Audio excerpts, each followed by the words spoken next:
Ash from Super Videos, back for another video for The Walking Dead. This is going to be my review for Season 9, Episode 3, which was called Warning Signs.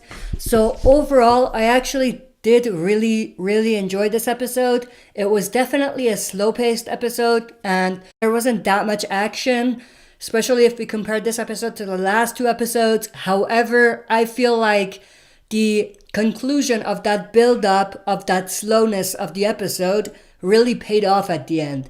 The final conclusion of this episode has got to be my favorite part of the episode. Now, I could definitely see how some people did not enjoy this episode because, of course, many of us knew that Oceanside was behind the Saviors going missing. So the mystery they were trying to build was kind of pointless in a way because we knew it was coming. Or one of the most logical options or candidates for the people that are taking the Saviors would have been Oceanside. So I could definitely see how some people thought this was slow and that was pointless. But for me, the conclusion and how they wrapped that up was so well done that it just made the episode for me. So regardless of how slow the episode was, that ending and how they wrapped it up and how they concluded that, I guess, mini mystery storyline that they had definitely paid off in my opinion. So let's backtrack here. Let's go back to the first few shots, us picking up exactly where we left off in the previous episode, which was someone attacking Justin. Now, of course, we start with them showing that Justin is dead. He turns into a walker and walks away, and we see final warning spray painted on the wall. Now, I'll get to why the final warning is an interesting thing when we get to the ending of the episode. However, with them showing that Justin is dead within the first few minutes of this episode, it just made the cliffhanger of the second episode pointless for me. Because if you're just going to show that to us early in the episode, what's even the point of having that be a cliffhanger? And to make things even worse, they released the first few minutes ahead of time. They released that right after the episode. So that just does not make sense to me. Maybe they were going for something that I can't comprehend, but it's just pointless to me because they had that cliffhanger, they had it be a mystery, and they showed us that he's dead right away when they showed the first few minutes of the next episode. Now, of course, they could still have that mystery, but still show that he's dead. You know what I mean? They could have done something a bit different. So I was a bit disappointed about that. But then we get to the roadblock from the Saviors. Of course, they stop Maggie and Cal. I absolutely enjoyed that scene. The connection between Maggie, roadblocks, and the Saviors. Of course, the last time Maggie faced a roadblock was back in Season 6, Episode 16. Or the first time that she saw a roadblock from the Saviors. I better say that. And that ended up leading to the lineup scene and Glenn getting his head bashed in. So it was definitely an interesting connection that they made there, and how they showed some of the Saviors even acting the exact same way as some of the Saviors would have acted back in Season 6, Episode 16, and even after that. So I love that connection, and just seeing how Maggie reacts to something like this at that point in time was definitely something very interesting to see.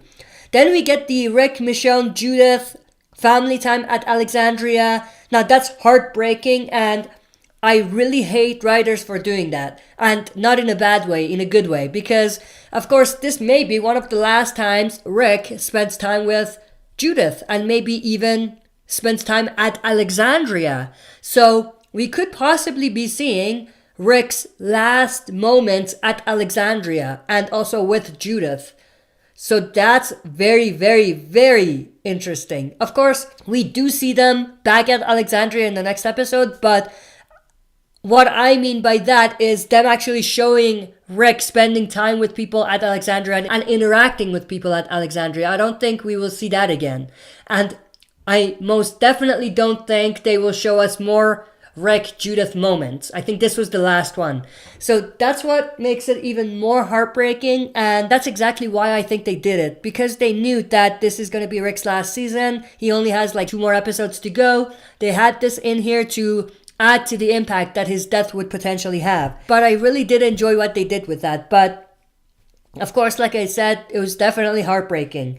Then we get the riot happening. The Saviors, seeing Justin dead, they just riot. They don't want to take this anymore because they don't think they're safe. I absolutely enjoyed that. I loved how they built that up, and I loved how everyone stepped in. Carol stepped in, Daryl stepped in, some of the Saviors even stepped in for people on their side. So I absolutely loved how they had that parallel. How some Saviors, even though we didn't know much about them, maybe they're even good Saviors, but they stepped up for their people.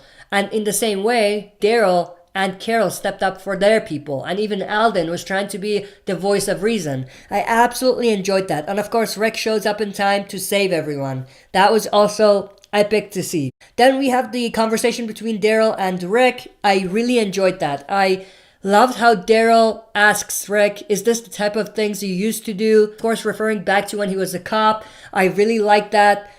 And I also love Rick bringing up the thing about him leaving Merle on the rooftop to die. That was pretty cool. I wonder how long Rick has been saving that line for, because I'm sure he's been thinking of saying that to Daryl and try to fall back and be on the same page he is in. But I really like the drama they're building between Daryl and Rick. It's a brotherly conversation, but at the same time, there's a lot of underlying hostility in there, which I absolutely loved. And what actually connects to this is that they're at a position in their relationship where Rick actually thinks of Daryl as someone who would do something like that. In previous seasons, before maybe the Saviors showed up, Rick would have never questioned Daryl's involvement in something like this, and he would have never blamed him for something like this or questioned his loyalty even. So that's definitely something that they're building up, and I absolutely enjoyed it. And then we go to the part where we have a solo mission, I guess, with Cindy and Maggie. I thought that was a risky decision. That was a risky mission. I still don't understand why they did that, and it felt a little forced, just a little tiny bit.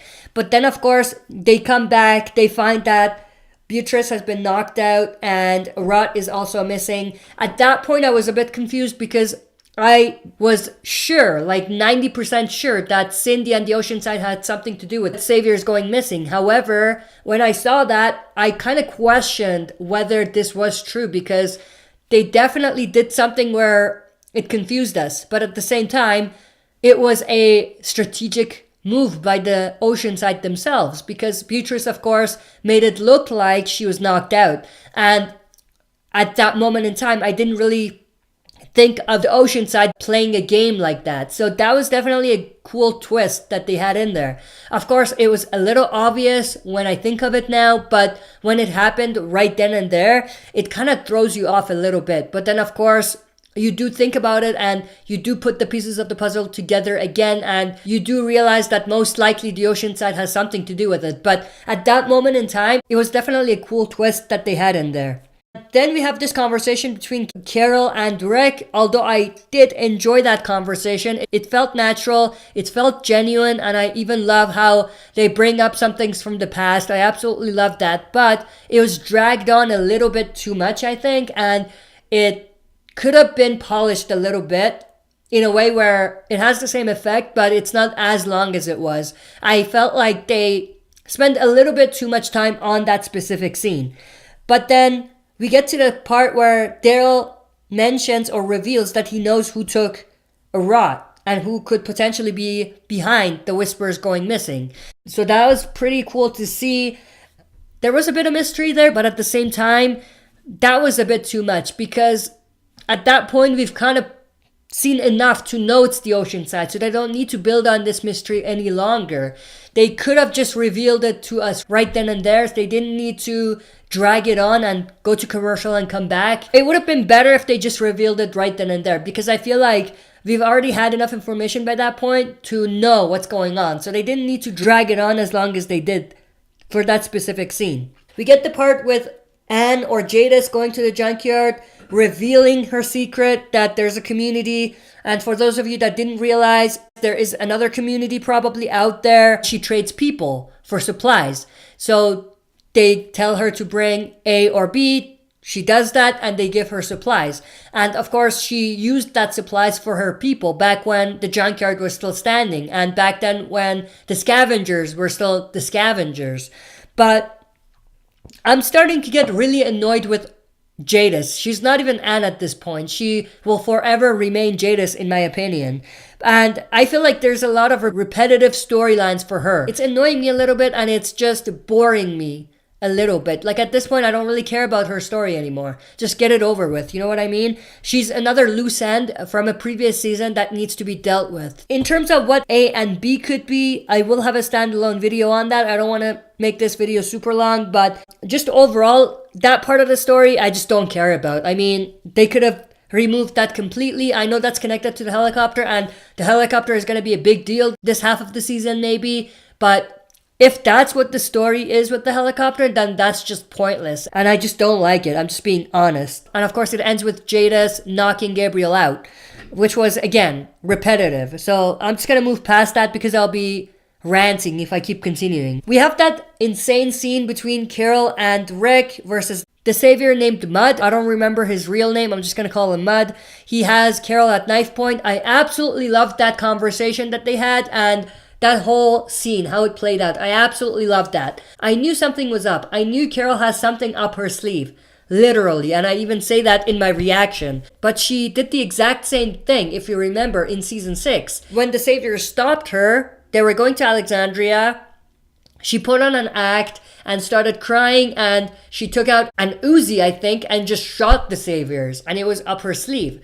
So it was a parallel or a connection that this scene had to another scene from a previous season, so that was cool. But of course, anyone who knows Carol knew that this was coming. But I did enjoy it. I think it was pretty well done.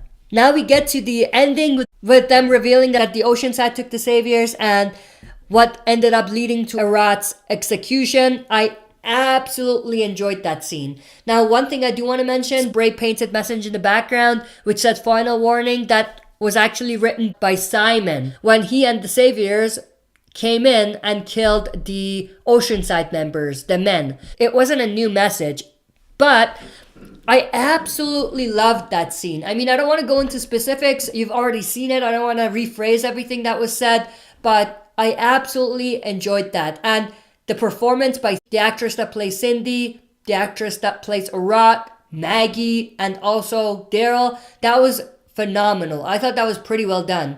And I loved that they connected that with Gregory's hanging and his execution. And Cindy saying that, you know, that's what did it for them. That's how they understood that there's another way. They don't need to live with the saviors. They can just execute them. So I loved how that came about. And I think when they added that part with Arat revealing that she said no exceptions, I absolutely enjoyed that because, of course, it connects to what Negan said right before he bashed Glenn's head in. He said no exceptions. So this hits close to home for Maggie and also Daryl. Think about it. Daryl punched Negan, which led to Negan saying no exceptions and beating Glenn to death. So that line hits pretty close to home to both of those characters. And that's what makes it very impactful and interesting to see. And of course, them walking away was just the perfect way. They don't need to say anything. They just walked away. That was perfectly done. And I loved how they showed the execution in the background. Absolutely loved that.